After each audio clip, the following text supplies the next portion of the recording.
Hello. Today we will be discussing Objective 7, Factoring by Grouping. Now, it is possible to factor trinomials by grouping by splitting the middle term and using the distributive property. However, for the purpose of this video, I'd like to factor polynomials with 4 terms instead of 3. Let's look at our first example. Let's look at x squared plus 2x plus xy plus 2y. So this is a polynomial with 4 terms, and anytime we go to factor a polynomial, we always want to look for a GCF. So we have x's in a lot of these terms, but not all of them. We have 2 in some of the terms, but not all of them. So there really is no GCF that we can pull out of each of these. So we're kind of stuck. We also, since there's 4 terms here, can't use any of the techniques we learned in objectives 1 through 6. So what we talk about by grouping, I want to make 2 separate groups here. So what I'm actually going to do is kind of draw a line down the middle of my polynomial, which is going to yield 2 separate binomials, because they're going to be 2 terms each.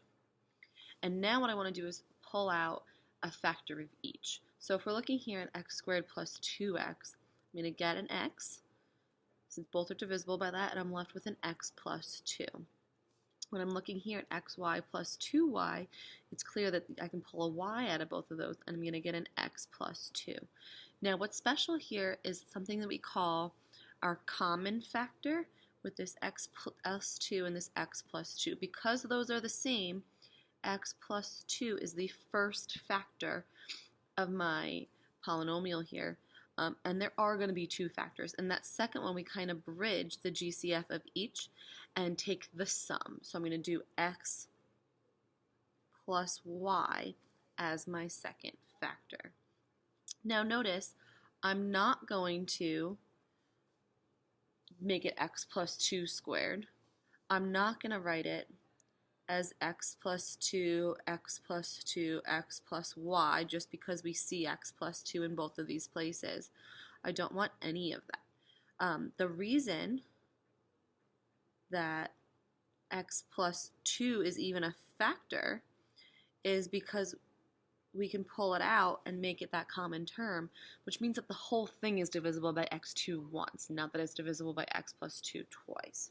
So this is our final factor here. And of course, if we wanted to go back through and check this, what would we have to do? We'd have to FOIL, which you're just going to take my word for it this time, and that is correct. So I want to look at another example here, and this time it's not going to be so easy right off the bat. Of course, we want to check, make sure we can't divide this by anything. It almost looks like it's divisible by an a, but it's not. So anytime I see kind of 4 terms here, I'm automatically going to think factor by grouping. But when I go to make my groups here, I draw on my invisible line, I get the binomial 3a squared minus 2b, and I get negative 6a plus 3b. Careful not to drop this negative sign. But when I go to factor something out here, I'm going to pull out maybe a negative 3, and I'm going to get 2a minus b. But here I can't pull out anything. There is no GCF of 3a squared minus 2b.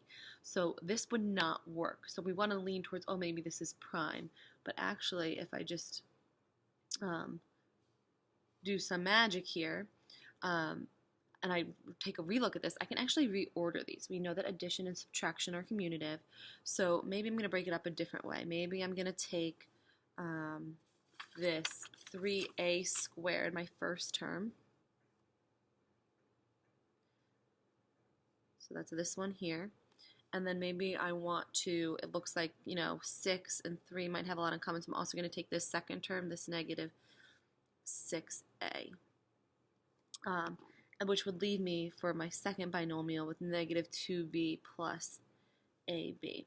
Now we want to say, okay, are there GCFs that I can pull out of each of these binomials? And, we can still separate them with a line.